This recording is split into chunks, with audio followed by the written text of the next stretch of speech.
failure, and I'm here to fix that. It's time for you to be the alpha. I am now the alpha. Life for a man is harder than life for a woman. We need to have a lot of to be an important man. To be a woman, you need makeup. If my woman replies to a man on Instagram, if she likes another man's photo, she's out the door. You're useless, because in the harshest realities of this cold world, there are people in Syria whose entire families have been blown to If I'm kept warm, dicked right, on a long, cold, lonely night, any night. Basically, I'm a hoe, I need dick. That's all I'm in. When I say the name Andrew Tate, you no doubt have a flood of thoughts fill your mind. Some of you watching will have positive thoughts, and likely most of you watching have negative thoughts to some degree or another. I lie in the latter group. I do not like Tate. While I think a large portion of the internet now recognizes his bullshit and the toxicity of his messages, a non-zero number of fatherless 14-year-olds still defend their daddy Tate. Not all Tate fans fit that caricature I just represented, but even the less obsessive Tate fans still pose quite the problem. I have personal friends who don't necessarily ride Tate's dick, but they definitely play with his balls a little. These Tate fans will acknowledge that he said some silly or bad things, but will defend it by saying he was intentionally over-exaggerating and embellishing, or it was just a joke. That same Tate fan will say, I can pick out the bad from his messages and just listen to the good bits, like work out and be disciplined. The final thing I hear from this type of fan is that there are no good male role models, so they just have to listen to Andrew Tate. In today's video, I'm going to address this line of thinking in 3 parts. First, we need to actually figure out what Andrew Tate teaches and preaches to his fans and listeners. Second, we need to dissect that messaging and separate the good from the bad. And finally, I want to explore those threads of good and show how they are far outweighed by the bad in his content, and show how anime can be a much better representation of those traits. What better way to represent how shit of a role model Andrew Tate is by comparing him to anime characters who do a much better job? Why don't we start by exploring one of Tate's more notorious ventures, Hustlers University. Alright, Brokey, listen up because I will not repeat myself. If you want to make some money, it's quite simple. You need to play on people's insecurities. That's where the magic happens. So here's how I made my millions and how you can do it too. Tinder is free, and this skirt off of Amazon was 15 bucks. Minimal investment. Don't spend money until you make money. Money in, then money out. Now that you have your gear, you're gonna shave those little manlet legs of yours, put on that skirt, and get some thigh pics. Open Tinder and set that age range to men 50 and up. They are lonely losers who will pay big bucks for femboy attention. This is your market. Get them off app ASAP, send them your Cash App, and let that money roll in. That's how you become a top G. In 2021, Andrew Tate started his Hustlers University. Through this effort and his other efforts like the War Room, he blew up onto the internet's collective consciousness just over a year ago. For most of the summer of 2022, TikTok For You pages and YouTube short feeds were filled with Andrew Tate clips. I need dick. Some were clearly memes, but most were created and posted with the intention of getting people to sign up for Hustlers University. Hustlers University offers an affiliate marketing program that allows its members to promote Hustlers University to other people, and in turn, they'll get a cut of the pay whenever anyone signs up using their link. When you just take this on the surface, it might not seem so bad. It's just sales, right? Well, if you've watched any of the fantastic anti-MLM YouTubers out there, not you Illuminati, you lost that title, you'll see some red flags with Hustlers University. Its affiliate program is structured a bit differently than a traditional MLM, but the core problems are shared between the two. This isn't a video about MLMs though. If you're curious about multi-level marketing schemes and their issues, go watch a Mooncat video after this one, and I'm sure you'll connect the dots to Hustlers University's affiliate program. I have faith in your brain. The reason I bring up the affiliate program is simply to point out that that was the cause of Andrew Tate's massive explosion in popularity, and it's the reason why he was covering YouTube short feeds and TikTok FYPs for a full summer. Because this course is the reason why Andrew Tate blew up in popularity, I thought we could start here by exploring Hustlers University and figuring out what it's trying to teach its students. I watched all 6 hours and almost all 100 points in Hustlers University's business course. I didn't pay for it thanks to the homies who have it posted on YouTube. However, each YouTube recording I found was missing a few points, so in all there was probably about 15 or so points that I just didn't hear. Even if all 15 of those points were the most problematic and shitty ones, or the best business advice I've ever heard, I don't think it would really change how I feel about Hustlers University as a whole. Hustlers University is 50% basic business, 40% toxic business, and 10% just straight up problematic. The very intro to Hustlers University demonstrates this point very well. 50 seconds in, Andrew Tate starts to push a point that I personally agree with. He talks about how traditional education isn't necessarily worth it. I kind of agree. I would use different words, make different arguments, and lay different criticisms at the schooling system, but at the end of the day, I believe that if you don't have a degree that you specifically want to seek out, college doesn't necessarily have to be your path forward. I literally did that. I was wasting time and money taking classes I wasn't interested in, so I dropped out and went to coding school and got started that way. The issue is that Tate takes this little piece of good-ish advice for some people and turns it into a speech about how they want to brainwash you at college and turn you into a pussy, which I don't agree with. This energy permeates the entire course. To demonstrate this, I picked out a number of points we can explore.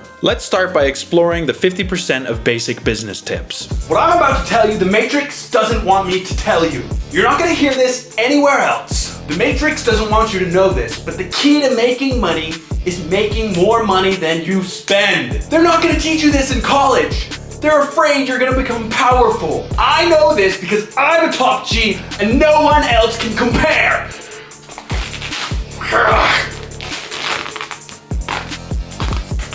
It's a meme that business majors have to fill out coloring books for their homework, and there's a bit of truth to that. I didn't pursue business when I went to college, but my dad did.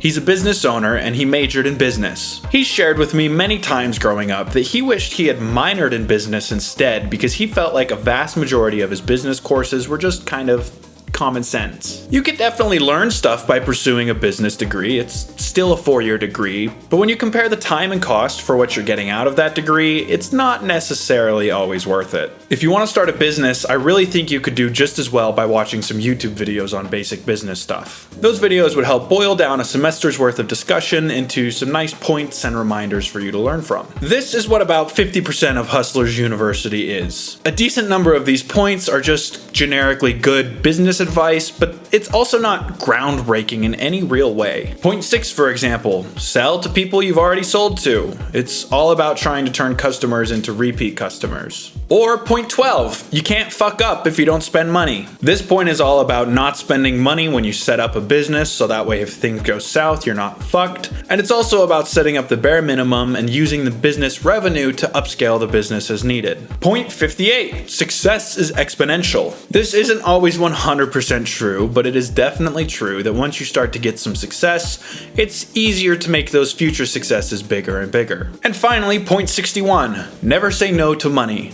I'm not a capitalist, so ideologically I don't agree with this, but if you're trying to be a business owner, this is a good reminder. It also lets us all know what Andrew Tate would do if I offered him a 20 for a blowjob. Most of the points are like this. Hustlers University is a business course after all, but it's also titled Hustlers University. If Andrew Tate wanted to teach ethical business practices, he would have titled it Sustainable Worker Cooperatives University. He's here to teach you how to hustle, so inevitably we get a lot of toxic business points as well. Take point 7 for example. Don't get legal until you get rich. It's exactly what it sounds like. Don't worry about any legal stuff until you get rich. Some of this advice is like avoiding lawsuits, but a significant chunk of it is just straight up illegal. If you're skipping all the legal stuff to legally start your business, that's not great. Point 24, you need to hard close. I get it. This is a part of sales, but also every salesman I've ever met besides 3 or 4 have been complete assholes. I used to work quite closely with a number of salesmen, and one in particular was always trying to hard close his clients. I worked the counter and did deliveries to his customers, and they all hated him because they all felt like he was just out to get their money and nothing more. Hard closing makes you a dick. Point 46, don't make anyone irreplaceable. Tate has a lot of bad takes when it comes to staff throughout this course, and this point demonstrates that well. The point is all about avoiding relying on people. Use your staff, but make sure they can all be replaced at a moment's notice if needed. Tate also endorses throughout the course to hire young kids because they work for cheap. He's specifically talking about hiring your 15-year-old cousin in most of those scenarios, but still, he's still endorsing hiring young teens and paying them as little as possible.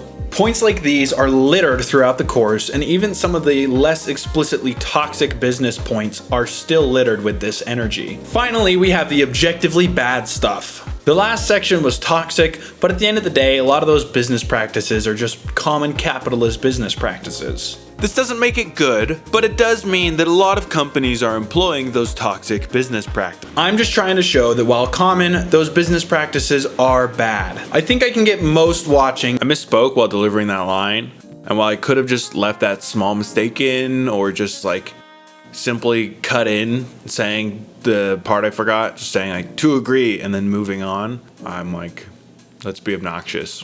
What's up? All right, you can get back to it.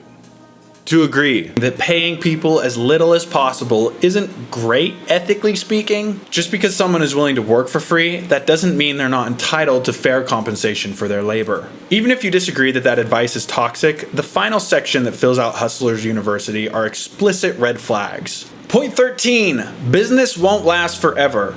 This point is all about draining every dime and penny you can from a business for your own personal gain. Again, I'll point out the name of the program. Hustlers University, not Sustainable Long-Term Business Plan University. Get some success, drain what money you can, and move on to the next hustle.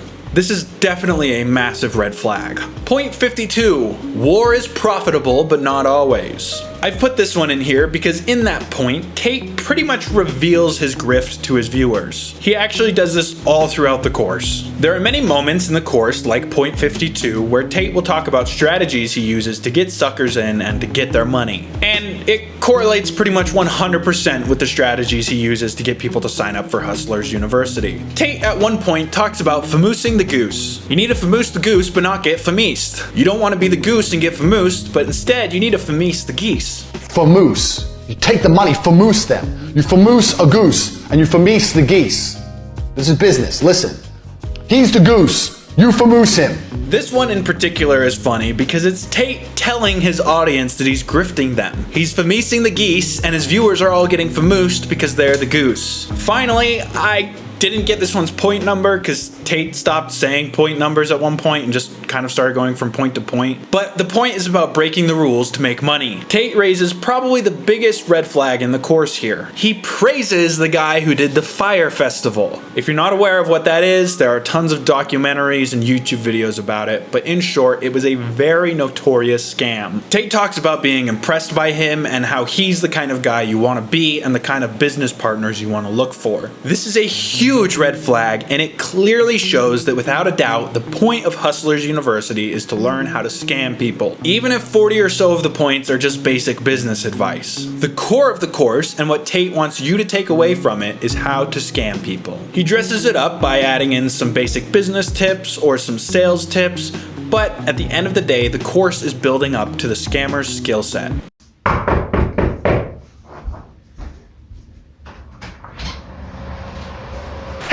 You want to buy a grab bag? A grab bag? That looks like your trash. No. This is a grab bag. A grab bag. It's like Pokemon cards, but for bigger items. It really just looks like your trash. And it smells like it too. No! This is a premier investment opportunity!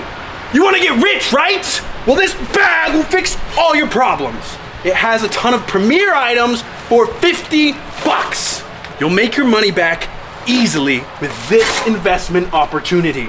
Dude, that's just your trash. No, it's not. Buy it! Buy it! Buy it! So that's the Hustlers University business course. There are other courses besides just the business course, but I'm not spending money on Tate's shit. Also, the business course is definitely the main selling point, and it's the reason why he got so popular. Even still, as I'm sure you know, this isn't even close to all of Andrew Tate's content. If you go to Rumble and look at his Tate Speech channel, it's clear that he has other types of content. Some of those videos are him flexing, and others are short talks or speeches. The thing that caught my eye the most, though, was his emergency meeting podcast. I'm not even a member of the homosexual community, but like a drawing of a penis. Wait, I've just had an epiphany. Tristan. This is Tate's own show, and so I thought it would be the best place to get an idea of what his true content is. I watched 3 episodes in total, and I picked them at random so I wasn't just cherry picking bad episodes. The first I watched was Emergency Meeting 9, then I went back to Emergency Meeting 3, And finally, I ended off with episode 12. There is honestly a lot to say about these episodes, and I don't think I'm going to say most of it. Originally, I had written a few pages about each of these episodes, but the longer I wrote, the more I realized how much of a waste of time that was. Andrew Tate is a very controversial figure, and it's very, very likely that you already have an opinion on him and his content. You either clicked this video because you don't like Tate and wanted to see him get dunked on by anime characters, or you're a Tate fan and my thumbnail made you mad. Instead of spending 30 plus minutes on this section breaking down every detail on things you probably already have an opinion on, let's instead speed run my overall thoughts here so we can get to the point of the video: how anime will make you more of a man.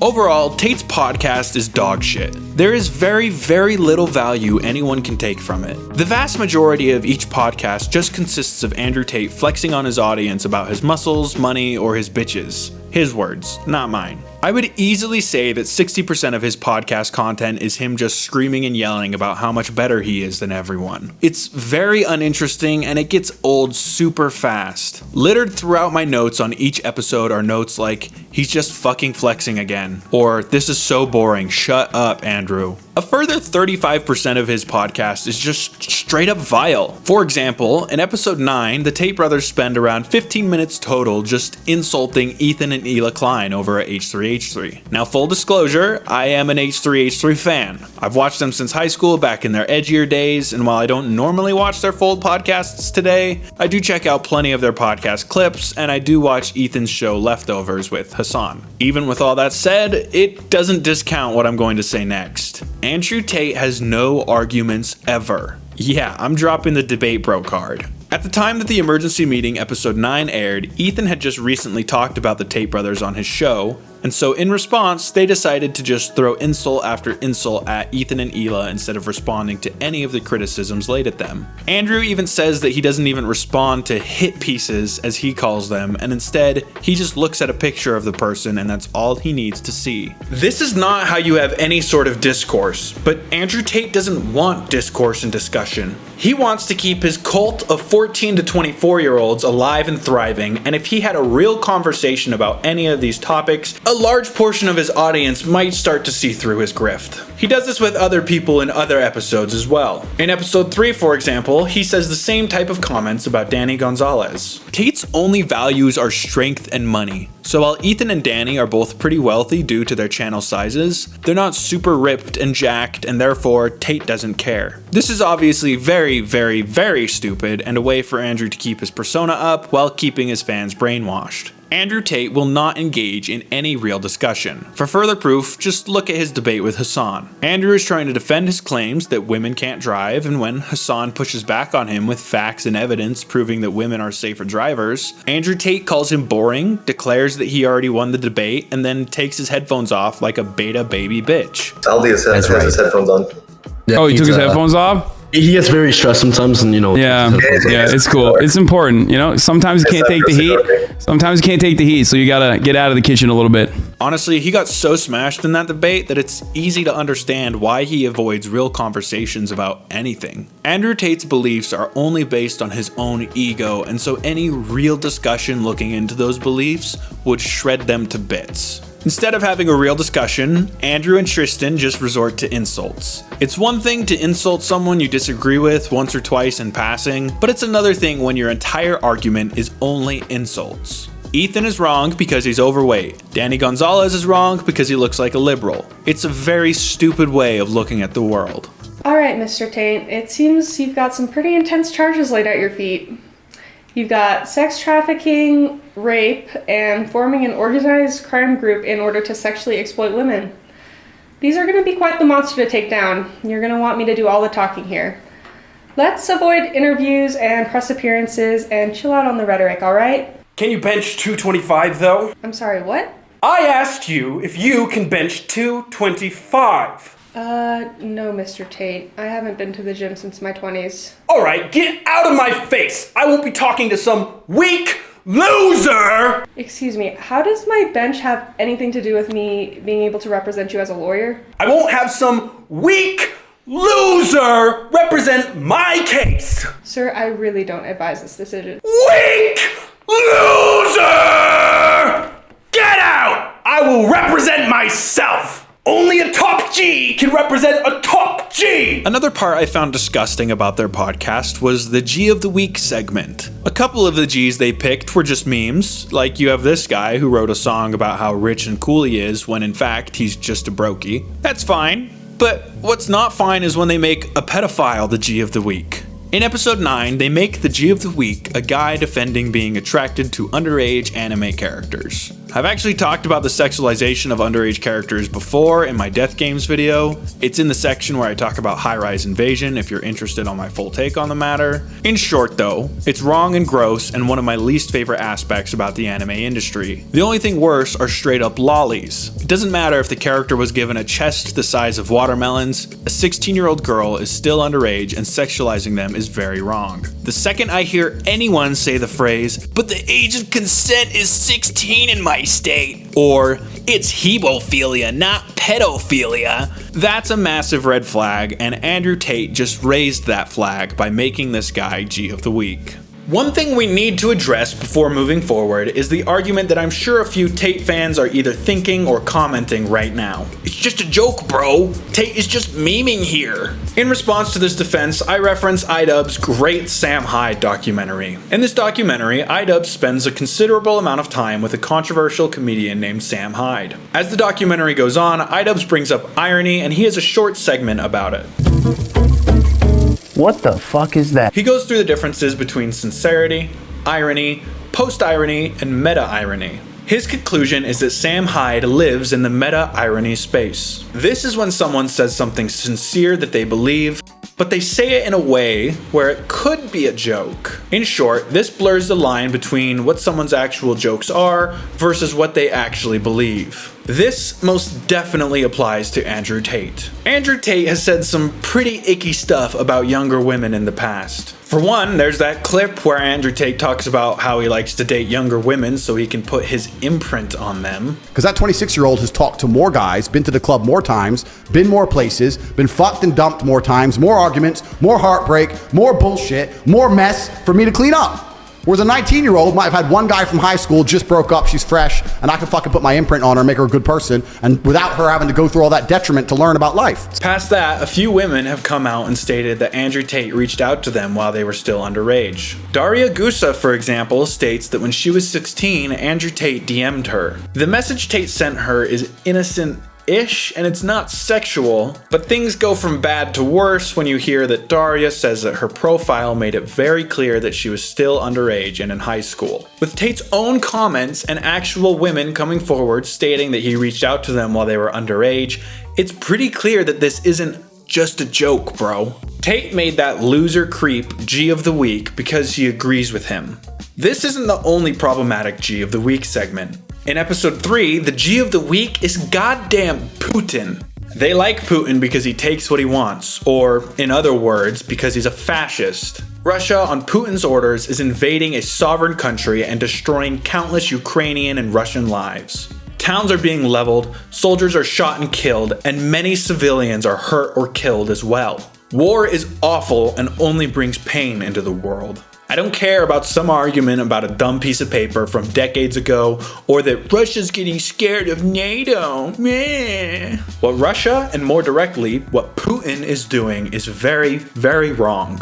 The Tate brothers like him because he takes what he wants, but it's at the expense of thousands upon thousands of Ukrainian and Russian lives. Putin is no G, but in fact a loser. Finally, before we move on from this, I want to touch on some final issues I had with their podcast. Episode 12 opens with a super chat from Sneeko about free speech and martyrdom. Tristan responds by saying, N-word, I don't know. Well, we've got one notable super chat. It's actually from Sneeko, but he says, how can we use free speech for good without risking the warfare of martyrdom? I don't know. Without risking martyrdom and warfare? You're asking the wrong people. God, I hate the argument that free speech is under attack because you can't say the N-word. You can, bro. You're just not free from the consequences. You have African American rappers saying N-word this and N-word that, but a Caucasian can't. So say it. Say what? Say the word you want to say. I'm not saying that I want to say it. I'm just saying that I can't. Sure you can. Say it. Say it right now.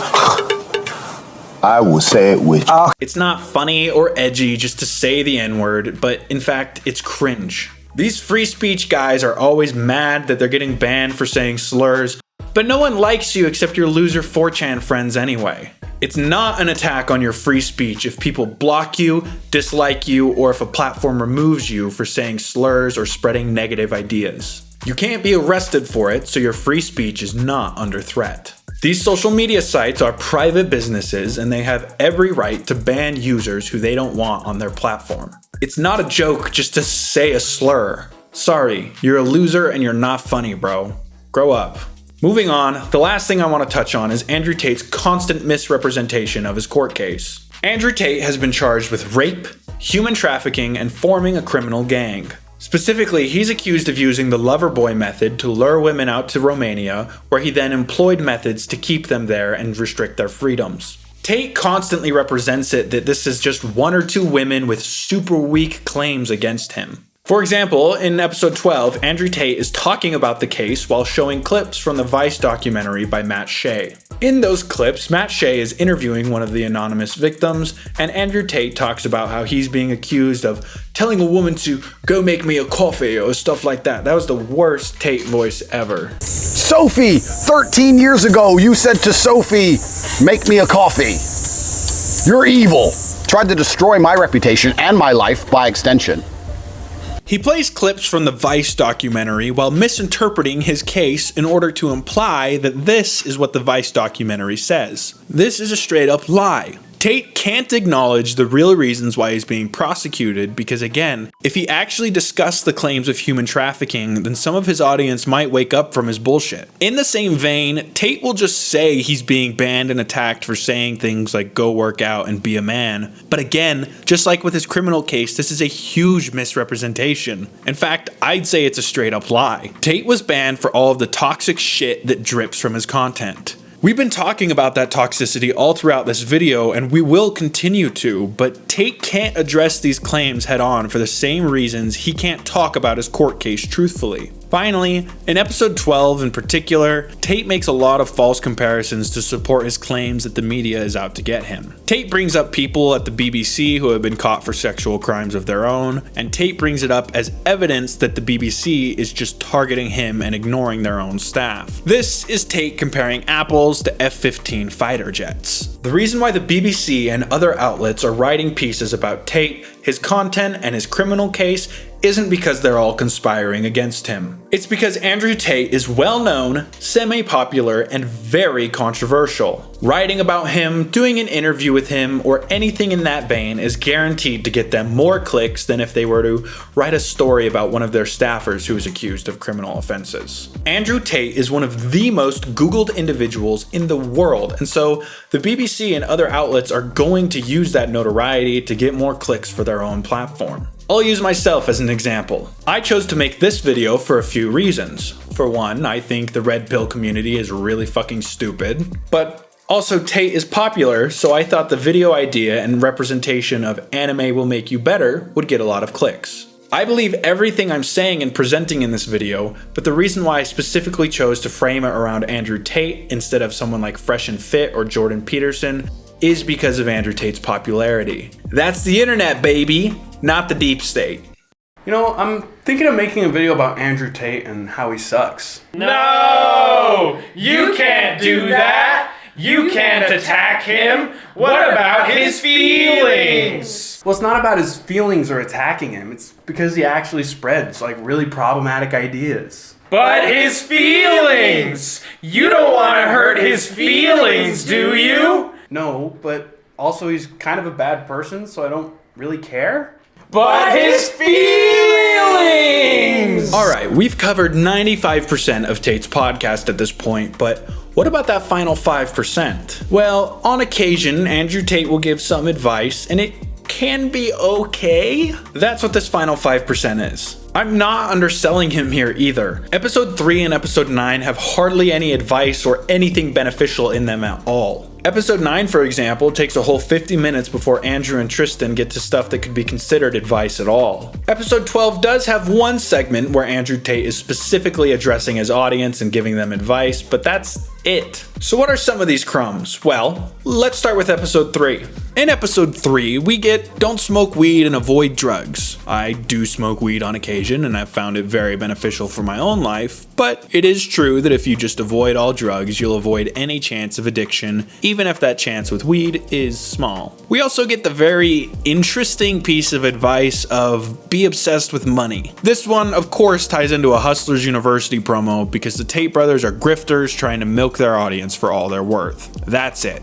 Those are the only real pieces of advice given in episode 3, and I kind of disagree with one of them and really disagree with the other. Well, what about episode 9? It might take 50 minutes to get to the advice, but there is at least more of it here. Well, the first piece of advice I was able to hear is that money is happiness. No. It helps not being poor and stressed about money, but that isn't where happiness comes from. Happiness comes from purpose, connection, goals, drive, and life itself. The second piece of advice given isn't direct advice. The Tate brothers talk about how living the life they do can give people an example to look up to and an ideal to chase. It is true that having role models can be helpful, but they're a bad example to look up to and they push the wrong ideals to chase. We will be expanding on this a lot when we get to talking about anime. I promise it's coming eventually. There were 3 final pieces of advice from the podcast, and these pieces are at least decent enough self-help advice. First, life isn't a straight line. This is very true. My YouTube channel, for example. I'm a small channel, but the example still fits. Subscribe, by the way. My Last of Us Part 2 video saw great success for my channel, but then every video for the next 6 months saw really mediocre or bad performance. My Terraria shorts go super viral, but then the series I try to start after that are flop after flop after flop. Life is never going to be a straight line. There will constantly be peaks and valleys, and that's a good thing to keep in mind as you move forward in your own life. The second decent-ish piece of advice is that life is limited and you need to enjoy it. I'm sure the Tate brothers would apply this in ways that I don't agree with, but the core concept is something that you should keep in mind. Both of those points, even still, are very basic advice. I heard them back in the day preached by Jordan Peterson, just with different words. A lot of these red pill bros just say the same thing as the other red pill bros, but Tate definitely has his own unique brand and persona to go along with that. For example, the final piece of advice from this episode is pretty Tate exclusive.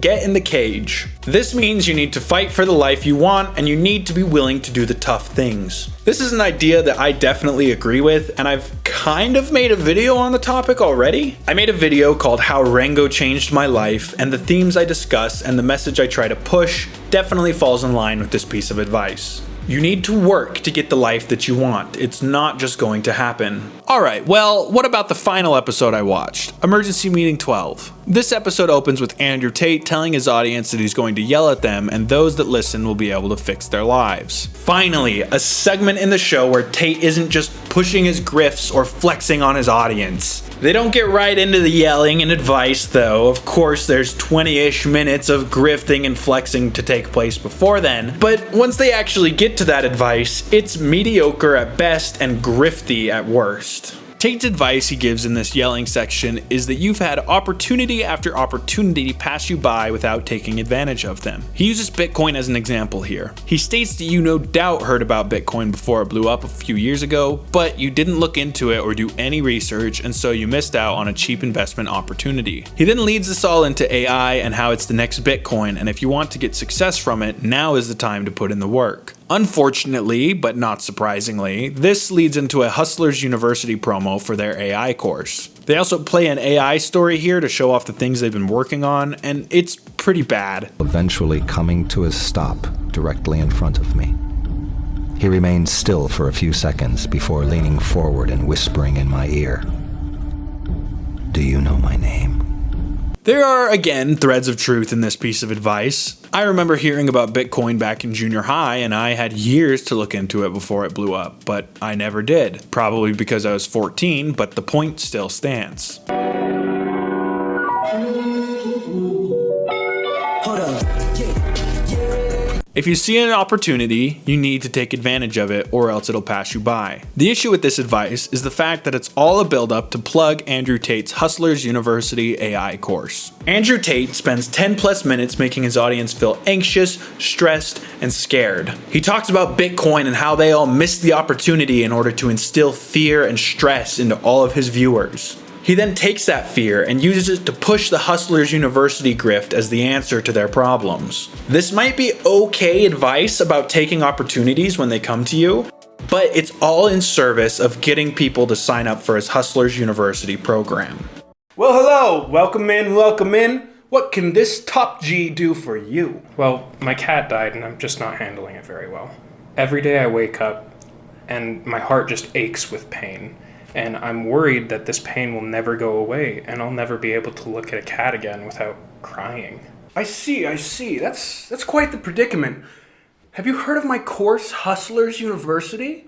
It could help you make thousands upon thousands every month. You'd be rich in months. How does this help me with my cat? Is this free therapy sessions or did I go to the wrong room? You are in the right place, don't you even worry. Hustlers University will solve all of your problems. In a matter of months, you'll be rich. Don't you want to stop being a brokey and a loser? I came to talk about my cat. And Hustlers University has the answers you'll need. You'll make thousands! How does this fix my dead cat? I promise you I'm not underselling the amount of advice that Andrew Tate gives throughout these 3 podcast episodes. Genuinely, only 5% of that content could be really even considered as advice, and even still, that advice is very surface level, grifty, and there's nothing unique about it besides Andrew Tate's tone and persona. Now, this isn't Andrew Tate's only form of long-form content. After all, he goes on tons and tons of interviews, but there's no way in hell I'm watching all of them. I've seen plenty of full interviews or clips of interviews over the last 2 years of Andrew Tate, and I really don't think it's a great representation of his content. I did watch a few new ones in preparation for the video though. These interviews tend to be very surface level, and depending on who's interviewing him and what type of audience they have, will decide what type of persona or energy Tate puts forward. For example, when he's being interviewed by the BBC, he's put on the defensive and he lies. What they say is emotional manipulation and coercion, and I'm quoting back to you your own words, where you describe They're not my words. Coercion They're words and emotional manipulation. They're words you found on the internet, and Sophie doesn't exist. On your so let's website, move on to the next subject. in your voice. Move on to the next subject. No, I think I'll stick on this one for a minute.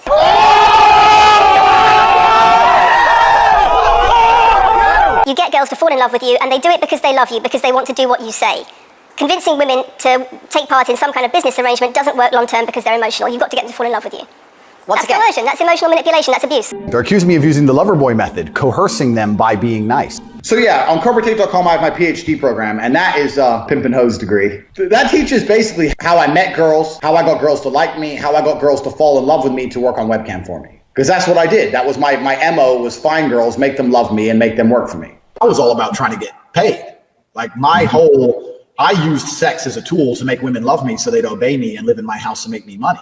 That's what I wanted. So I was a pimp in that sense. He's facing an audience who's going to be against him, and he's being interviewed by someone who's against him as well. So he's going to deny, and misrepresent his message and his crimes. On the flip side, you have interviews like his interview with Alex Jones. In this interview, and yes, I did watch the full 2 hours, and I wanted to blow my brains out the entire time, Andrew Tate goes from right-wing talking point to right-wing talking point because he knows Alex Jones's audience is going to respond well to them. The whole 2 hours is conspiracy theory after conspiracy theory, with contradictions and Alex Jones ads interspersed throughout. Honestly, that interview will need a massive video all unto itself to break it down. I am not going to make that video for the record. That interview was painful enough to sit through once. My point here is that Tate will say whatever he needs to in order to appeal to the audience he's being interviewed for. I'm sure in an interview here and there he does go into some of his self-help topics, but in most that I've seen, he just goes from talking point to talking point. The best place to get an idea of what Andrew Tate's self-help content is from his short-form videos. I don't mean the shorts here, I'm talking 10 to 20 minute videos. There are 2 types of shorter form videos involving Tate. For one, you have the videos on his own Rumble page, some of which are him flexing, some are ads, and others are motivational or advice videos. The second type of videos are the Tate motivation compilations put together by other channels. I was far more interested in watching the motivational compilations, but I did check out one of Tate's specific shorter advice videos. The one that caught my eye was called The 2 Types of Losers, and well, it's got some pretty loser advice. Tate starts the video off by stating that some men are losers who don't accomplish much. While I guess this is true, we've discussed before that Andrew Tate has some pretty skewed priorities. Tate's idea of success is money and muscles. For many people, they just don't value those things in their own life, and I get the feeling that Andrew Tate would call them beta bitches for not caring about being ripped or being rich. This point is further reinforced as the video moves forward. Tate again tries to play on his viewers' insecurities by saying if you're 24 or 25 and not rich, then that should piss you off. Newsflash, the vast majority of 24 and 25-year-olds are not rich. This is due to the world we live in and the economic factors that affect us all, but Tate would likely frame it as they're all losers and not top G's like him. Is that really a healthy way to view the world though?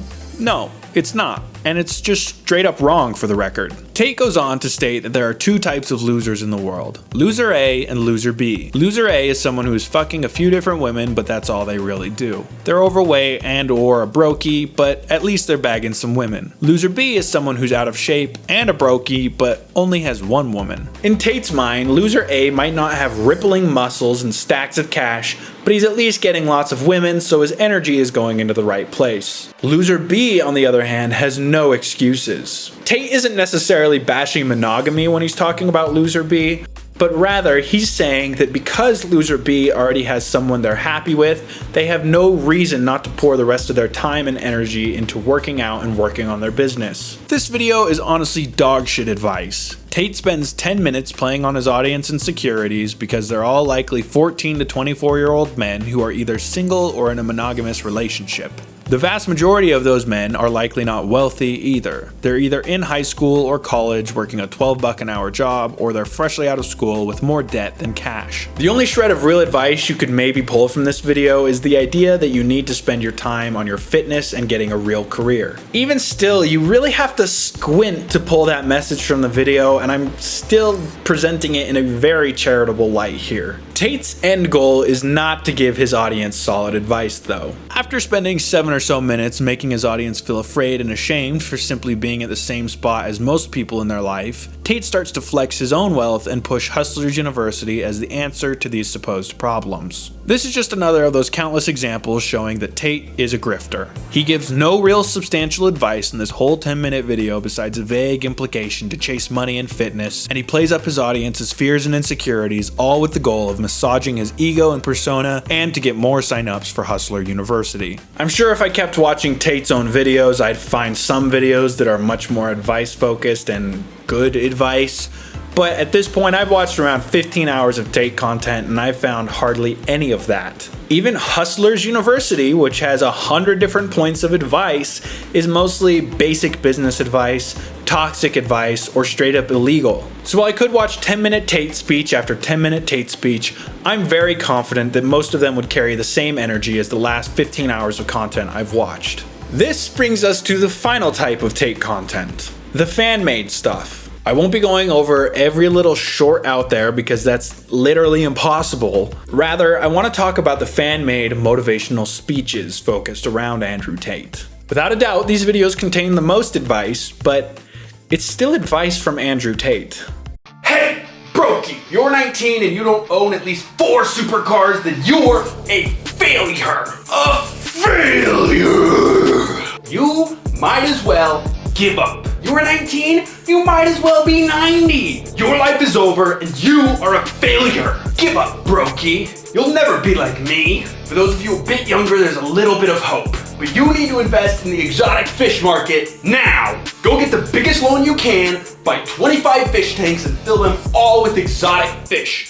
This is how you beat the Matrix. In all, I watched 3 motivational compilations. I picked each one on its subject matter so we could see a wider range of Tate's advice and the kind of content being consumed by his fans. First up, you need to work harder. Motivational speech. Before we dive into the video, I want to point out one detail that supports a lot of my claims I've made. This video has the most consistent advice, but that's because it's a Frankenstein of clips from other content. The audio quality changes constantly throughout, and this indicates that the creator of this motivational speech had to sift through tons of Tate content and just took out the best bits. So what are those best bits in the speech? Well, there are 3 main messages in the video. First, be disciplined. This theme involves lines like motivation isn't real, discipline is, you don't get to go through life only doing what you want, and it's up to you. This first message from the video is a good thing to keep in mind as you go through your own life. It's important to learn to be disciplined if you truly want to accomplish anything. The second theme isn't nearly as positive. Theme 2, presented throughout the middle of the speech, is all about emotional control. This message revolves around hiding your emotions, controlling them because that's important for a man, and not allowing your feelings to dictate your actions. The first 2 chunks of that are not great. Ask any therapist and they'll tell you that hiding your emotions instead of dealing with them is a horrible idea. Now, Tate would call that therapist a beta and say that hiding your emotions is dealing with them, but that is definitely not true, and it is definitely an element of toxic masculinity. That's right. I said the word. I know that word triggers a lot of you Tate fans, but it's true. Toxic masculinity is a real thing and it drips from Tate's content. The second not great element of this theme is emotional control. It's not really talked about in this compilation speech very much, but Tate doesn't believe in depression, and this is all part of that. We'll discuss it more fully in a minute or two. The final part of this theme is the only partially positive part of the theme. This is the idea of not letting your emotions control your actions. It is important to not let your emotions control you. This ties in a bit with the discipline topic from before, but at the same time, it's okay to sit and feel sometimes. Let's say you get dumped. It's okay to feel sad and do some self-care, and in fact, that's important. At the same time though, you definitely can't let that feeling control you forever. You do have to try to push through that emotion eventually and learn to move past it. Tate would disagree with the sit and feel it kind of bit. Instead, he'd rather have that emotion fuel you. Truth is, you need a bit of the middle ground. You can't take months off of your life just because you're going through it, but you also can't expect yourself to get up and go 110% the day after a big breakup. The final theme in this compilation is about working hard. 2 quotes in particular stood out to me. Bite the bullet and work hard, and also, working hard will never not help. These concepts are things I do think it's good to remember. I referenced it earlier, but my Rango video is kind of about these themes as well. For one, if you want something, you need to work for it. Most of us aren't born with a silver spoon in our mouths, and so we have to work hard in order to chase our dreams and goals. You do need to bite the bullet and get to work. If you want to achieve your dreams, then you need to push yourself, and working hard at your dreams will never not help.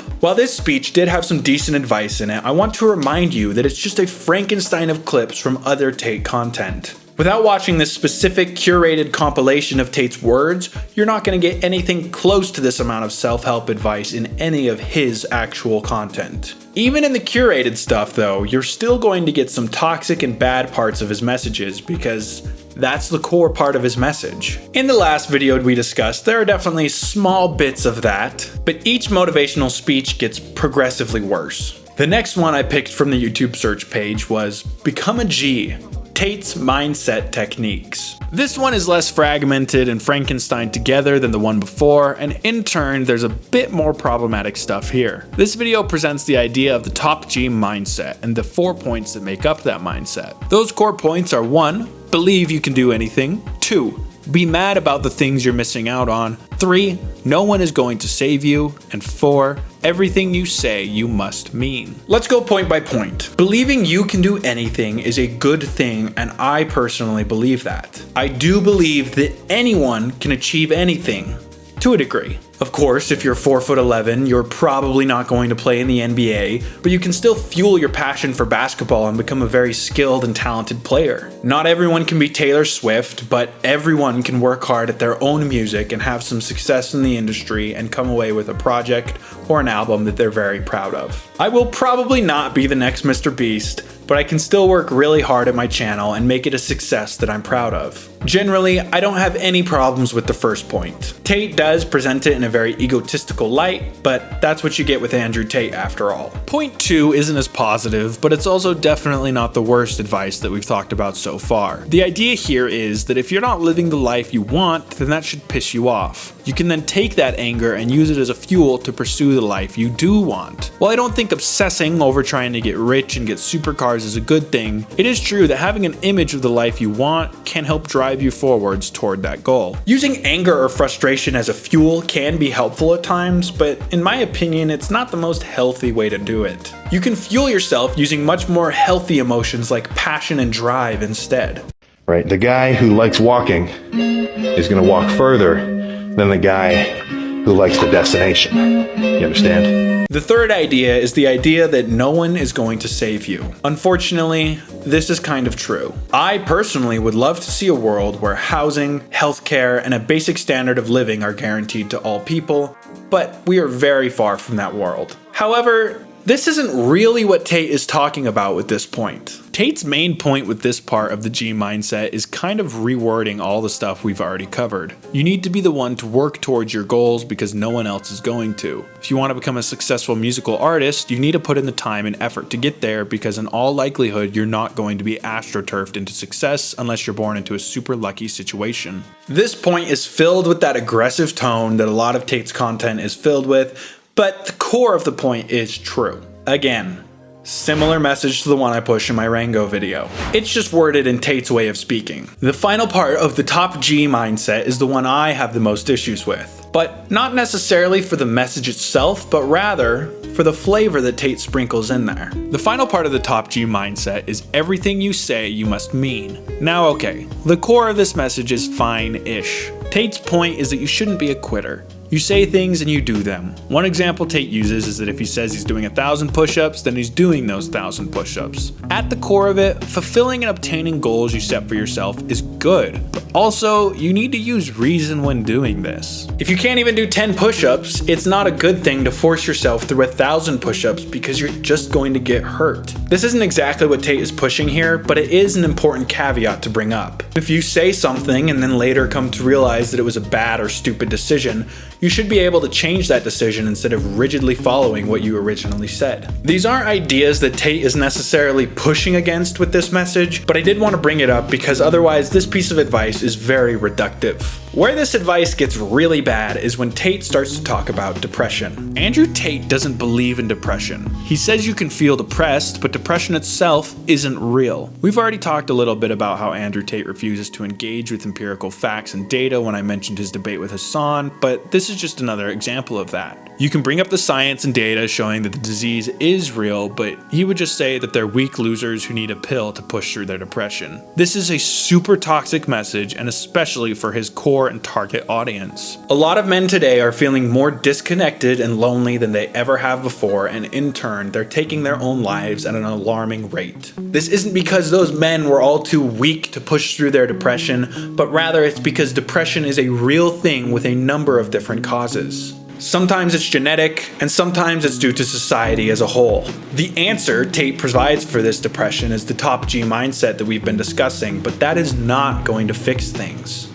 If you want to be a top G, you need to have the top G mindset. Step 1, believe you can do anything. Go to the gym, throw 4 plates on there, and lift that shit. You must truly believe that you can do it. Do it! Don't let your dreams be dreams. Doesn't matter if it's your first day in the gym, if you're actually a G and you believe in yourself, you'll lift that weight. Step 2, get angry. While you lay there in the hospital with your crushed ribs from your failed bench press, you need to be furious. You're just a weak loser who can't bench 405, and that should fill you with rage. Step 3, remember that no one is going to save you. Those pussy-ass doctors will say, well, don't try to bench so much. You should start lower. Me. Bullshit. You must save you.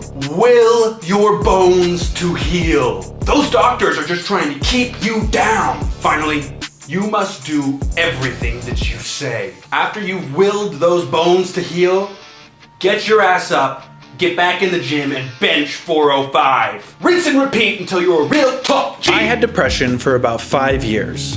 While I tried methods of self-improvement to treat it, like reading Jordan Peterson's 12 Rules for Life or working out, it wasn't until I actually went and saw a therapist and got on some medication that I was able to get better. I was on meds for around 3 years and it helped me dramatically. I'm off them now and have been for a couple years, but there's no shame in needing them. You will not be able to top G your way out of real depression. Maybe you can mindset your way out of a bad day from time to time, but real depression is not going to be solved by that. When day after day you have no energy or desire to do anything but take your own life, you're not going to be able to suddenly go Giga Chad and fix all of that overnight.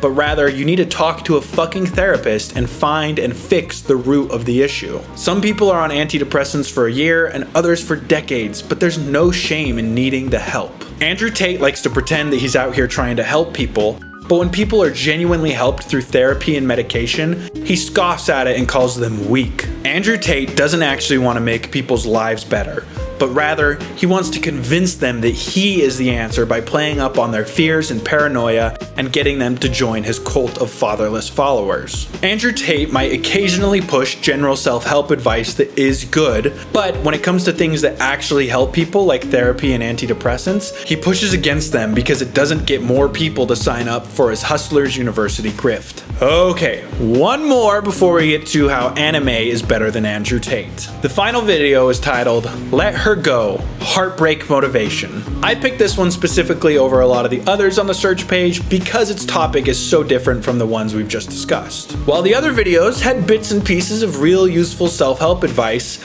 this one is almost entirely dog shit. While Tate starts off with a true statement about how everyone goes through heartbreak, the rest of his video is him talking down to his audience and more of his classic I'm better than you talk. Tate's advice is to use a breakup to better yourself, kind of. Saying it that way really whitewashes this video. Tate calls his viewers worthless, wastes of time that only jerk off. He says God wants to remind you that you're worthless. And this is just so fucked up. Getting dumped does not indicate your value as a human. Sometimes people just don't click or feelings fade. It's not the end of the world, and it is not a reflection on you as a person, as Tate indicates. You can still work to improve yourself without hating the you that you are now. I'm not saying you should ignore personal flaws that you have. I'm saying that you shouldn't feel worthless because you're not perfect. Self-improvement without a doubt includes self-love and self-acceptance, and Andrew Tate is pushing the exact opposite here. It gets even worse though. We all know Andrew Tate is a misogynist, even he knows it. First, let's call him a misogynist. Yeah, I'm a misogynist. Okay, next. You're sexist. Yeah, probably. Next. And this video drips with his problematic views toward women. Tate does say that getting revenge on a woman is incel energy, but all of his actual advice is also incel energy. Tate pushes the idea that women fuck men they respect. While respect is important in a relationship, it's not at all the only factor, not even close. This to me is just another indicator that all that Tate cares about is power over others. This is further supported when he talks about not letting women disrespect you. While it's important to not have a partner that talks down to you, Tate's idea of disrespect is very skewed. Women to Tate are objects before people. He does not care what they have to say. In the last video we got done discussing, point 4 of the top G mindset was everything you say you must mean. As an example in this little segment, Tate shares a story of where he was having an argument with one of his chicks, and he said if she says one more thing, then she's gone. She then continues to try to argue with him, and in response, he starts to throw her shit out the door. This is another clear indicator that Andrew Tate just wants power over the people he dates. Instead of having a discussion with his partner like a real man, Tate's fragile ego is so hurt by a little bit of pushback that he's willing to throw a woman out on the streets. Andrew Tate is a fucking loser. Back to the video about heartbreak. Andrew Tate talks about setting boundaries. Boundaries are good in a relationship, but not Tate's boundaries. Andrew Tate says that your woman shouldn't have any male friends. This is mega incel behavior. Tate says that if a woman has male friends, then she's bound to cheat with them. No, not at all. It's one thing to ask your partner to limit contact with an ex or a friend they had a romantic fling with, but it's a very toxic and a bitch behavior to ask your partner to cut off all friends of the opposite gender. For one, a relationship is built on trust, and if you can't trust your partner, then maybe you shouldn't be dating them? Ladies, if your boyfriend ever asks you to block all of your male friends, then he is a beta insecure bitch. Work through that with him, or think about leaving. Honestly, this video was vile in a number of ways. Tate fans might argue that he's just saying it's good to have boundaries and respect between you and your partner, but those boundaries and ways of showing respect are super toxic and controlling, and should be massive red flags in any relationship. If you want to get women, here's what you gotta do. You're gonna want to download Tinder and make sure you put up pictures of you being a man. Fish pics, dick pics, and gym pics. Those are the type of pictures that are going to get you matches. Second, fight her on the first date. At this point, I think I've made it very clear what Tate's actual content is. To the surprise of no one, except for maybe the 4 Tate fans still watching, his content is super toxic, grifty as hell, and a horrible place to look for advice when it comes to improving your own life. Almost all of Andrew Tate's advice is said and presented in a way that plays on the fears and insecurities of his audience and then pushes Hustlers University and its various courses as the answer to those fears and insecurities. It's genuinely cultish. If you've watched all this way into my video and you still can't acknowledge at least some of that as toxic or bad, then you're genuinely blind. Also, if you've watched this far into the video, you should definitely subscribe. I've got tons more video essays after this one you can check out. I recommend you check out my Last of Us Part 2 and my Rango video. Anyway, 95% of Tate's content is grandstanding, flexing, toxicity, or screaming insults at people who disagree with him. The final 5% that is advice is either bad advice, toxic advice, or very surface level. It's time to fully address that 5% of his content and talk about how anime will do a much better job at giving you self-help advice. First, a confession. You got clickbaited. We're not just gonna talk about anime, but media in general. Sorry, the title is just too wordy when it's how characters across media will make you more of a man than Andrew Tate. That being said, we will focus on anime and we will cover every character that's on the thumbnail. Deku's not just bait. I should also say that for the media we're going to discuss, I'm going to keep things as spoiler-free as possible. For the most part, we're just going to discuss the underlying themes in each of those pieces of media. Let's go ahead and list out the surface level advice that Andrew Tate does give, and then we can go over each one at a time. The list of shreds of advice that Tate does touch on is working out, work hard, believe in yourself, be independent, discipline / doing the hard thing, emotional control / mindset, pushing past fear, get in the cage, avoid drugs, and become the man you need to be. Let me remind you once again that this list is a teeny part of Tate's content, and it's also a very whitewashed list of that advice. We won't get too deep into it because that's what we've been doing for the last hour, but when Andrew Tate presents advice, it's dripping with toxic masculinity. Andrew Tate wants you to work hard, not because it will fulfill you, but because he believes a man only has value if they're a high-value man themselves. Tate might give some okay advice about using heartbreak to better yourself, but then he also endorses a lot of really toxic and controlling boundaries to set with your partner. Time and time again, it's clear that all Andrew Tate cares about is money, control, and power. The way he pushes a total focus on these things is very toxic, and it does not help any of his viewers he's indoctrinating into his Hustlers University cult. He claims to be helping young men, but his life philosophy and view on the world just serves to exasperate the issues that are causing all these young men to feel lonely and worthless in the first place. All he does is he works up his viewers' fears and insecurities and makes them think that he has the answers. He doesn't. It's time to show off how media can present you with much healthier ideas and be a much better role model for you in the world. Let's start with the gym. While I'm sure there's anime or media out there that has the explicit purpose of trying to get its viewers to go exercise and get in shape, that's probably pretty rare. Where anime excels is showing off crazy ripped characters that can inspire the viewers to want to try to look like them. It's not perfect. After all, most anime characters' body compositions just aren't humanly possible, and it does contribute to male body dysmorphia. That's a different subject though. As far as inspiration goes, the ripped characters definitely do inspire a lot of their viewers to go to the gym. Anime like Baki or Dragon Ball inspire a large number of their viewers to train in order to become and look like Goku. Even a story like Berserk that isn't training focused inspires a lot of lifters. I see that mark of sacrifice on gym shorts all the time at my local gym. For me personally, I had wanted to start exercising, but I was struggling to really stay consistent and make improvements. After a year and a half of inconsistency, I was able to get in the habit and develop my discipline enough to where I could finally hit the gym consistently. Most of that change was me growing as a person, but a huge inspiration for that change was JoJo's Bizarre Adventure. I'll never be as strong as Jonathan or as ripped as Joseph and Jotaro, but watching JoJo set a fire in me that helped me develop that gym discipline because I had an ideal to look to when it came to my overall end goal. I want to be able to cosplay JoJo's characters and actually look ripped while doing so, and in turn, it helped me get into the gym. I can't cosplay Anasui with a muffin top. Sure, the 4 Tate fans still watching will say, well, Andrew Tate is in shape and he provides the same example for me. That's fair, but my point on this first one isn't to say that Andrew Tate can't be that example, but rather that these are going to be much healthier examples to pull from and get motivation from. While no show is perfect, they're going to be a lot more positive than Andrew Tate and his garbage shit content. Alright, well, what about working hard? I live paycheck to fucking paycheck.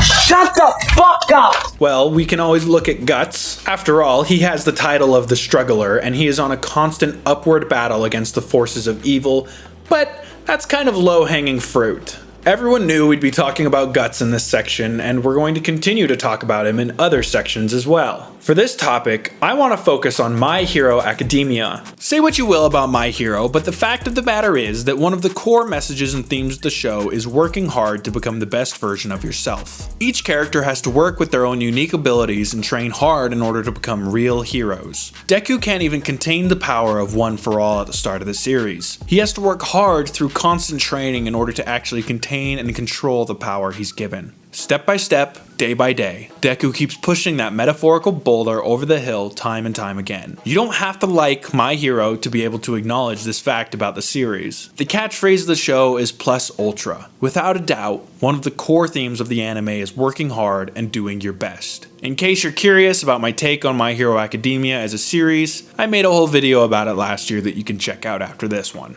This idea isn't unique to My Hero either. Training arcs have become a trope in anime because of how often they appear. You could honestly bring up dozens of different anime as examples in this section. We're not going to, because you get my point by now on this one. How about believing in yourself? If I go, there's just no telling how far I'll go. Well, we could talk about My Hero again because this is another theme in the show, but I think for this one, a much better example is Luffy from One Piece. The One Piece! The One Piece is real! Can we get much higher? Now, full disclosure, I've only seen the live action. Sorry for not watching 1100 episodes of anime in preparation for this 2-minute bit in this video. That being said, I do think the live action adaptation shows off enough of Luffy's character to talk about in this section. Luffy unapologetically believes that he's going to be the king of the pirates. He will find the One Piece and he will become the king of the pirates. Early on, the crew doesn't have a ship or money for one, but Luffy is completely unfazed about it. He knows things will work out in the end no matter how long that takes, and eventually they'll get a ship. He will become king of the pirates. More than just this, Luffy endlessly believes in all of his friends. Even if it kills Zoro, he will support his dreams and passions because he believes in him. I especially love his interactions with Kobe. Kobe wants to become a Marine, and even though this means he and Luffy will be on opposite sides of the law, Luffy still supports him with his whole heart. Even if Andrew Tate might tell his audience they need to believe in themselves on a very rare occasion, he talks down to his audience in almost every piece of content we've discussed. He calls his viewers worthless failures in order to play up on those fears and insecurities and get them into the Hustlers University cult. Be like Luffy and believe in yourself, and surround yourself with people who believe in you like Luffy believes in his friends. Your life and your mental health will be far better if you use Luffy as an example of self-confidence instead of Andrew Tate and his constant down talk. One point that sits under the surface of a lot of Tate's rare and infrequent advice is the idea of being an independent person. I'm from Palestine. Are you from Free you! Free you! I know, free Palestine! Free your daddy! Free your mama! One point that sits under the surface of Andrew Tate's rare advice is the idea of being independent and a free thinker. Tate pushes this idea in a very isolating way though. He wants you to just swallow his idea slop and push away anyone who disagrees with him. Tate fans, you are not an independent thinker. No wonder he got blasted. He's one of those older models programmed by a central computer. Not us. We're independent thinkers. Roger, roger, roger, roger, roger. If you want a real example of independence, why don't we look at Miles Morales in Across the Spider-Verse? In the film, we see the Spider Society led by Miguel O'Hara, and the group tries to force Miles into a box that Miles isn't willing to accept. Keeping it vague to avoid spoilers for the couple of you who haven't seen the film yet. You should fix that, by the way. Phenomenal movie. Anyways, Miles proceeds to fight against the society in order to pursue what he wants and what he believes in. We don't get to see the conclusion of that fight due to the fucking to be continued screen, but without a doubt, independence is a core theme to Miles' story and the second film as a whole. Everyone keeps telling me how my story is supposed to go.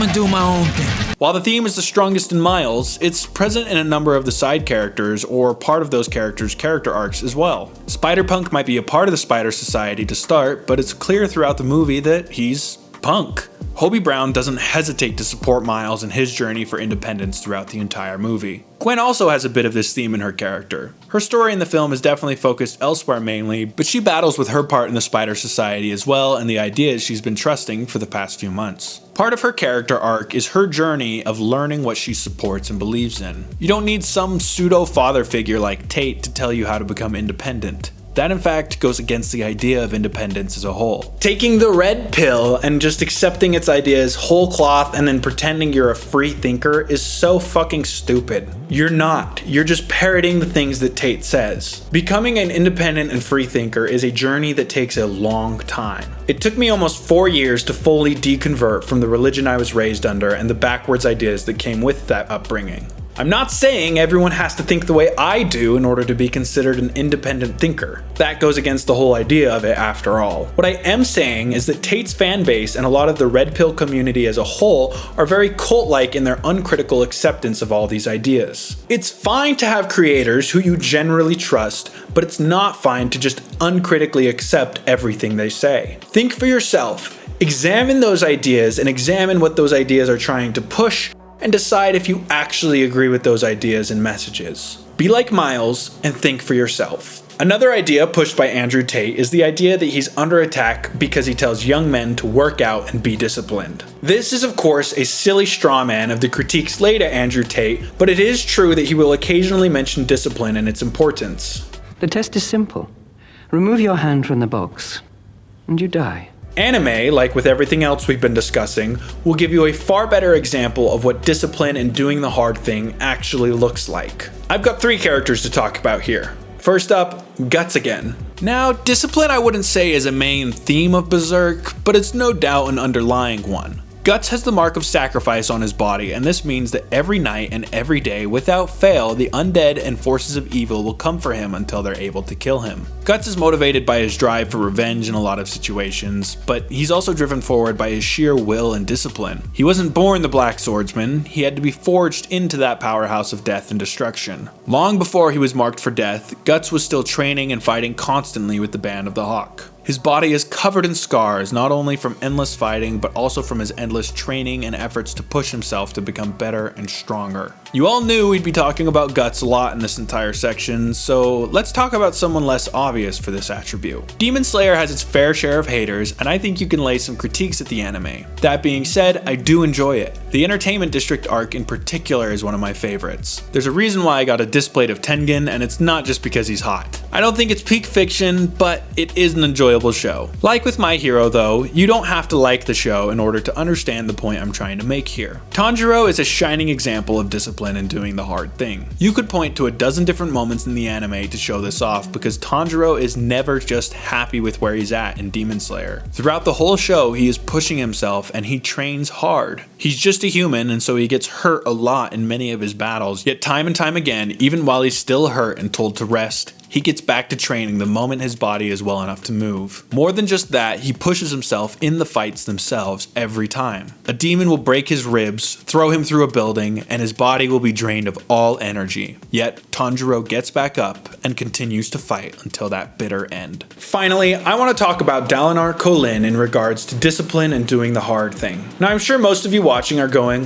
who the fuck is that? He's from a book. Ooh, reading! He's from the Stormlight Archive series by Brandon Sanderson. One of his most defining character traits is his dedication to discipline. In his youth, Dalinar let his bloodlust control him, and in doing so, he killed thousands upon thousands over the 3 decades he spent in the military and leading armies. He eventually falls to substance abuse and spends years drinking away the screams of those he's killed. When we catch up with him in the books, he's sober and a disciplined man who works hard to better his nation that he serves as a high prince. Throughout the books, he is constantly driven by his dedication to the codes he swore to follow following his brother's death. There are a lot of bits of backstory I'm skipping over here because spoilers, but in short, he did get some external help in order to become this disciplined and sober man we see. At one point, this support is taken from him and he begins to backslide. Despite this, he still fights himself to stay strong. He's not perfect, not at all, but when the time comes for him to really show who he is, he makes the right choice and is able to fight against the forces trying to turn him into the man that he used to be. Throughout all 4 books that are out right now, Dalinar time and time again works and fights to be a disciplined and strong man. He will be better. He recognizes his past failures and he works hard to be better. He is constantly pushing for the hard choice because it's the right choice, even when every other high prince and person in power is pushing back against him. You don't need Andrew Tate to tell you to be disciplined. You need real examples of discipline and you need to strive to be like them. Going hand in hand with discipline is the idea of emotional control and mindset. So then let's consider first of all, what is a mind in the grip of vicious circles? Now, I actually haven't read Vagabond yet. I've even owned the first volume for a couple months. Life's just been hitting the fan for me, and so I didn't get the opportunity to read it before I needed to make this video. This video is already late and needs to get finished, so we're gonna have to keep it kind of surface level with Vagabond. That being said, there are countless quotes about emotional control and mindset from Vagabond. I can't speak to the whole series because I haven't read it yet, but I've seen so many quotes and Hopecore edits on TikTok that are genuinely positive ideas to keep in mind. We fall, we break, we fail, but then we rise, we heal, we overcome. Let's read a couple of these quotes. Preoccupied with a single leaf, you won't see the tree. Preoccupied with a single tree, you'll miss the entire forest. Don't be preoccupied with a single spot. See everything in its entirety. As the 4 seasons between heaven and earth flow in an endless cycle, so too must man work his way through his own cycle of seasons. And finally, you've become kinder.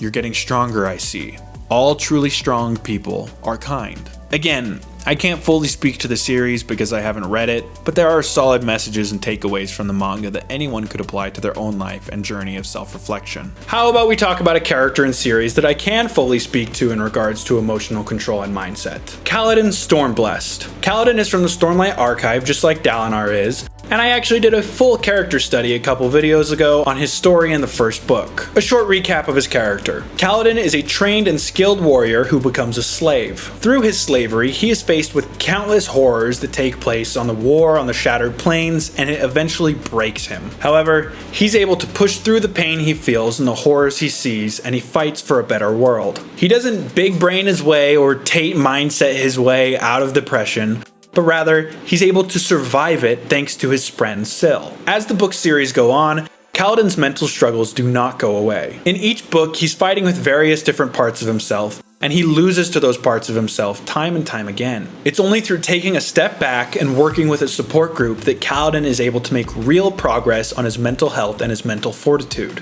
He is easily my favorite character in the series, and his battle with his own mind is a great one. It's only through helping others that he's able to get some relief from that pain, but it doesn't fix it. Kaladin has to step back and help himself in order to make real progress on his mental struggles. He has to find that support system. Andrew Tate has said time and time again that depression isn't real. He proposes the idea that you must discipline your way out of depression, but that doesn't work. Depression is real. Speaking from self-experience, I tried for years to push my way through depression, and it didn't work. I called myself weak and worthless for feeling that way for years. I told myself that if I didn't suck, I would be able to push my way through this. That isn't true. It wasn't until I actually got help that I was able to break out of that depression and improve myself as a person. Andrew Tate pushes emotional control, but not in the stoic approach, but rather in a bottle it up and hide it approach. This approach will never work. Stoics don't bottle up their emotions, but rather deal with those emotions using certain thinking patterns. Watch the Philosophy Tube video on the topic if you're curious about learning more.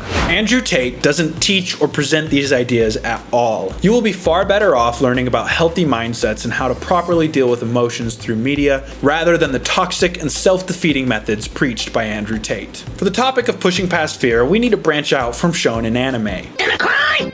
Gonna piss your pants, maybe? Most shonen protagonists are typically kind of fearless and not the best examples of pushing through their own fears. While we could talk about Usopp or Zenitsu, there are plenty of anime that actually explore the topic of pushing past your fears. Some of these are like Komi Can't Communicate or Bocchi the Rock, but I haven't seen either of those. I just know what their general themes are. Instead, I want to talk about one of my personal favorite films and its main character. A Silent Voice is about a young man named Shoya Ishida trying to make amends with a deaf girl he bullied like crazy back in grade school. While there are a number of themes in this film, and it honestly could be talked about in a number of different sections, Shoya has to frequently push past his fears in the film. He has to push himself to confront Shoko, the girl he hurt, and he has to continue to push himself time and time again in order to keep pursuing that friendship and connection. He's constantly wondering if it's right for him to pursue forgiveness, and he has to overcome these insecurities frequently. More than just with Shoko, Shoya pushes himself to put himself out there and make some real friends in the film. I absolutely love this movie, and my very first video was actually about the film. It's a beautiful story about someone trying to be better. You will learn mountains more from this film than you'd learn from any Andrew Tate podcast. In a somewhat different vein, Puss in Boots and The Last Wish has a heavy theme about overcoming fear. There are going to be a bit more spoilers on this one, FYI. Movie's gas, and you should see it if you haven't. Puss in Boots is on his last life in the movie, and he's being hunted by death. Literally death. And I don't mean it metaphorically or rhetorically or poetically or theoretically or in any other fancy way. After his first encounter with death, Puss in Boots is scared shitless and he goes off and hides at a cat lady's house in order to live out the rest of his days. Eventually, he decides to venture out into the world in order to pursue a wish for more lives. Throughout his journey, Puss in Boots encounters death a number of times, and he's struck with fear and terror each time. The film even showcases a pretty brutally accurate panic attack after one of these encounters, and it really drives home how terrified Puss in Boots is. It takes the whole film, but eventually Puss in Boots is able to accept the life he has, and he's able to overcome his fears of death. You don't need an angry bald man to yell at you in order to get you to push past your fears. It's a theme in many different pieces of media, and you can get so much more from those pieces of media than you ever can from Tate. Next up is probably the only piece of Tate-specific advice. Get in the cage. The Fitness Gram Pacer test is a multi-stage aerobic. At the core of it, this advice is a combination of pushing past your fears and doing the hard thing. Tate's point with this is that if you don't fight and forge yourself in the fire, then you'll never be a man. So why don't we use a woman for an example on this one? Jolene Cujo is the main character for part 6 of JoJo's Bizarre Adventure, and her story is the definition of getting in the cage. First, her gender. Alright, it's out of the scope of this video, so we will not be doing a deep dive on this, but gender is a construct. If that makes you mad, you're not paying attention to reality and history. Look up a video by someone on the left on this topic and actually educate yourself. Matt Walsh's shit documentary, What is a Woman, is not a good faith or good representation of actual left-wing views on gender and the constructs that go with that. Actually go to the source and watch a leftist person state their opinion on the matter. I think you'll be surprised with how much you agree with. Part of the issue with Andrew Tate's content is the idea that women are weak and they need to be obedient to Tate. He genuinely believes that women are less than men, and he pushes this in many, many ways. A lot of Tate's views on women are based on old and incorrect stereotypes. Again, I'll point to his debate with Hassan where he just ignores empirical evidence that proves that women are better drivers than men. The world would be a far better place if men and women applied the messages we've been discussing into their own lives. My video might be framed in the light of how to be a man, but that's mostly just because we're talking about Andrew Tate. The ideas I'm pushing are not exclusive to men, but to good people.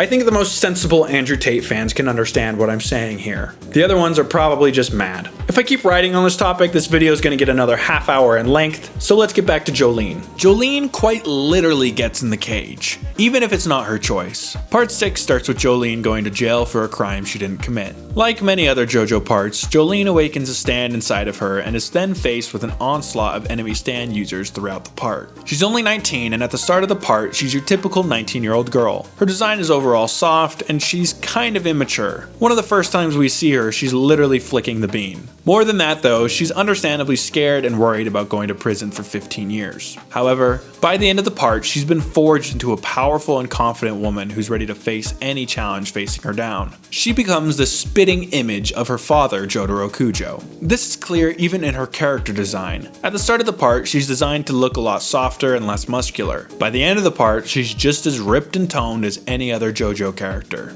This very visually shows off her evolution throughout the part. Stand battle after stand battle has forged her into a powerfully smart, incredibly strong, and a true independent woman. If you want to actually see someone forge themselves into something better, go watch part 6 of JoJo's, not Andrew Tate's dogshit content. The next piece of advice is the only one where I can't think of a show or movie or book that has it as a core theme: avoiding drugs. Remember, winners don't do drugs. I guess you've got Giorno Giovanna, the main character of part 5 of JoJo's, and his efforts to take down a drug ring. But that's not really a core theme, but more of a footnote to his character, let's be real. So I guess the whole hour of a video you just watched is completely invalid now, huh? Tate has this super unique piece of advice about avoiding drugs that we definitely didn't all hear in Dare and from our parents. I guess I'm completely wrong. Jokes aside, what about this final point? Become the man you need to be. I'm a fraud. I'm a phony. My friends believed in me, but they need some kind of hero. Then be a hero. Well, we could talk about My Hero again because that is a part of the show's themes. Or maybe we could go back to Shoya Ishida and his journey to become a better person. While those could both be great examples on this topic, we have a much better example. Thorfinn from Vinland Saga. Becoming the man you need to be is one of the core themes in Vinland Saga. The first few episodes of the series focus on a young Thorfinn. He lives in a very peaceful village with his family. His father, Thors, is an ex-Viking who deserted after he got sick of the endless killing and death he brought into the world. We see Thor's view on the world very early on. One day, the peace they've been living in is ruined when the Vikings that Thors worked under come to town. Thors is forced to build a small crew and join the war effort, and Thorfinn wants to join them. He goes off looking for a weapon and ends up finding his father's gear where he pulls out a knife. Thors enters the room and takes the blade from his son and asks him why he wants a sword. Thorfinn responds with, to fight his enemies. Here we get the first of many iconic moments in Vinland Saga and one of the core themes of the show. Thors tells his son that he has no enemies. No one has any enemies. Listen to me, my son.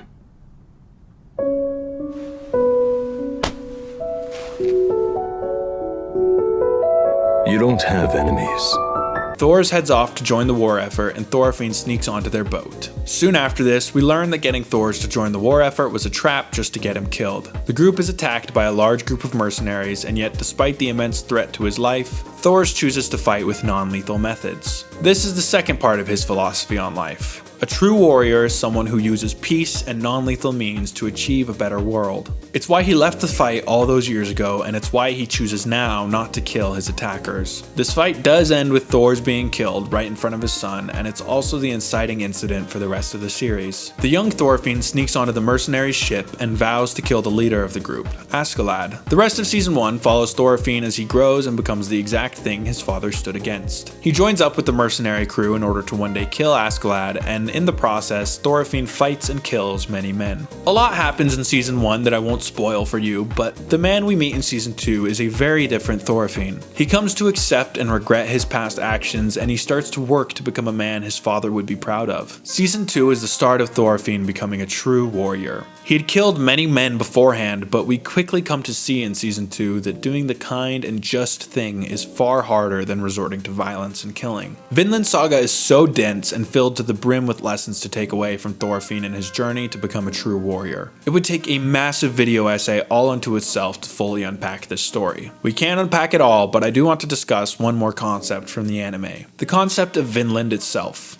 Old Man Leaf talks about an idyllic place called Vinland at the start of the series, and this is a concept that sticks in a young Thorfinn. By the time season 2 rolls around, Thorfinn starts to talk about it more and more as an ideal he wants to strive for. Vinland is a place with no war, no slavery, and where people can live peacefully. It's much more of an ideal than a specific place, and it's an ideal that Thorfinn wants to strive for. All of this is in his efforts to become a true warrior. I will greatly respect anyone who looks up to Thorfinn and his journey to become a true warrior far more than someone who actually listens to and believes Andrew Tate's ideals on what a man is. Andrew Tate only cares about power, money, and influence at the expense of others. This isn't a man, but rather a selfish loser. A real man is someone who works to make the world a better place. There's someone who respects others as individuals, and there's someone who tries to be better rather than someone who just seeks power and wealth. Become a true warrior like Thorfinn, not some angry bitch baby like Tate. At this point, I've made my message very clear. Andrew Tate does not give good advice to men. Instead, he plays up their fears and insecurities and makes them think that the surface level advice he's providing will fix their lives. It won't. Look, I get it. There are some real issues out there in regards to male socialization and loneliness. A lot of guys are feeling lost, alone, and worthless. I'd be lying if I said I didn't feel the same sometimes. Andrew Tate is not the answer to that. Not even close. Obviously, watching anime isn't going to get you friends or get you dates, but it is going to be a much better example to look to in regards to self-improvement. Tate likes to pretend that he was deplatformed for telling young men to be disciplined, work hard, and become your true self. He wasn't. Tate lost his platform for all the toxic and bad shit that bleeds from his content that we've been discussing. If he was actually banned for giving good advice and providing an example to young men, all of the media we just discussed would be being vilified as well. Self-improvement is not Tate's message. You can learn far more by watching media filled with positive messages than you ever could from Andrew Tate and his content. The characters we talked about today are definitely not perfect. Many, if not all, are flawed characters themselves. The difference is that these characters are actually working to better themselves instead of screaming at insecure young men just to get their money like Andrew Tate does. Be better and work hard to be a better person. That journey will start when you start to understand why Andrew Tate is bad and phase him out of your life. Do some self-reflection, find your own flaws and toxic traits, and work to be better. I believe in you. If you're a Tate fan and you've watched all the way to the end, thank you. I hope you learned something and had your eyes opened a little bit. Otherwise, you're probably disliking the video and writing an 80th mean comment. Thanks for the algorithm boost, buddy. For anyone else still watching, thank you as well. I hope you enjoyed my exploration into Tate's content and my breakdown of it, because I sure didn't. I am so glad this video is over. Thanks for watching, subscribe for more videos, and I'll catch you next time. Have a great one. Don't you worry, I'm gonna get paid. Don't you worry, it'll be okay.